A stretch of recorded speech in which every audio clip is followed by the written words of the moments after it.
राखीगढ़ी, आदि चन्नालूर, सारनाथ, हस्तिनापुर और लेह पैलेस जैसे 15 पुरातात्विक स्थलों को जीवंत और अनुभवजन्य सांस्कृतिक गंतव्य के रूप में विकसित करने का प्रस्ताव करती हूँ। उत्खनित स्थलों को विशेष वॉकवे के माध्यम से जनता के लिए खोल दिया जाएगा। संरक्षण प्रयोगशालाओं, व्याख्यान केंद्रों और गाइडों की सहायता के लिए तालीम करने वाली कथानी रूपन कौशल और प्रौद्योगिकी की शुरुआत की जाएगी।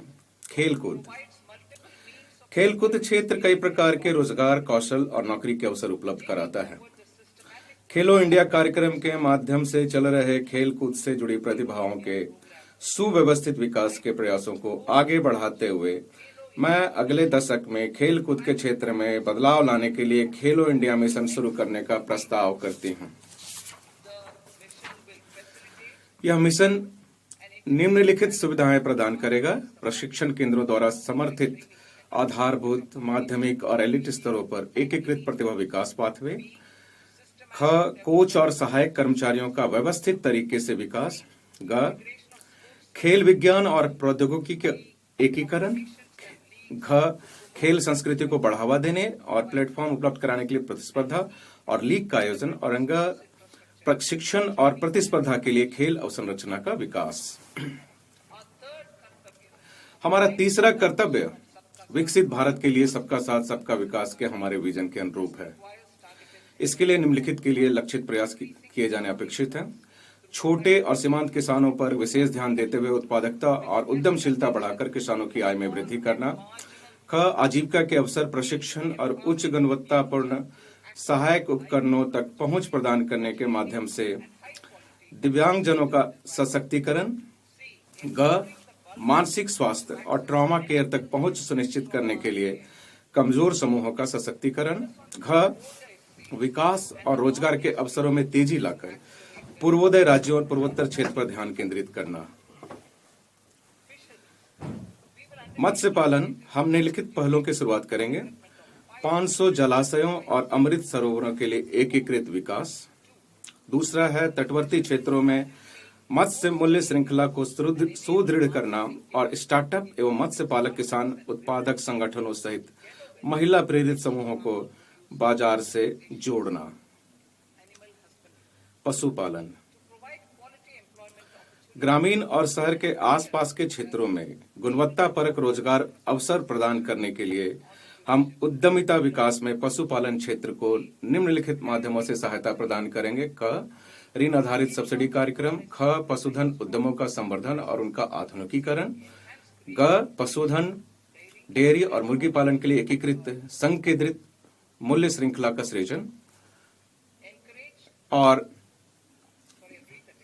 मैं इसको पूरा पढ़ती हूँ: पशुधन उद्यमों का संवर्धन और उनका आधुनिकीकरण, पशुधन, डेयरी और मुर्गी पालन के लिए एकीकृत संकेंद्रित मूल्य श्रृंखला का सृजन। और घ, पशुधन किसान उत्पादक संगठनों को प्रोत्साहित करना। उच्च मूल्य वाली कृषि, कृषि उत्पाद में विविधता लाने, उत्पादकता बढ़ाने, किसानों की आय बढ़ाने और रोजगार के नए अवसर सृजित करने के लिए हम अपने तटवर्ती इलाकों में नारियल, चंदन, कोको, काजू जैसे उच्च मूल्य वाली फसलों को सहायता प्रदान करेंगे। पूर्वोत्तर में अगर के पेड़ों और हमारे पर्वतीय क्षेत्रों में बादाम, अखरोट और खुमानी जैसे गिरीदार फलों को भी सहायता प्रदान करेंगे। भारत विश्व में सबसे बड़ा नारियल उत्पादक देश है। 10 मिलियन किसानों सहित लगभग 30 मिलियन लोग अपनी आजीविका के लिए नारियल पर निर्भर हैं।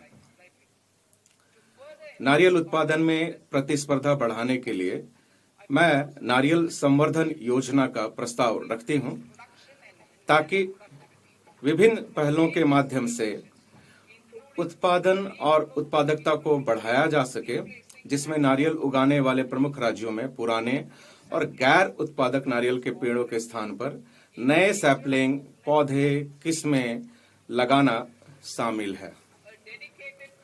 भारत को कच्चे काजू और कोको उत्पादन तथा प्रसंस्करण में आत्मनिर्भर बनाने और निर्यात प्रतिस्पर्धा में वृद्धि करने तथा वर्ष 2030 तक भारतीय काजू और भारतीय कोको को प्रीमियम वैश्विक ब्रांड के रूप में बदलने के लिए भारतीय काजू और कोको के लिए समर्पित कार्यक्रम का प्रस्ताव किया जाता है।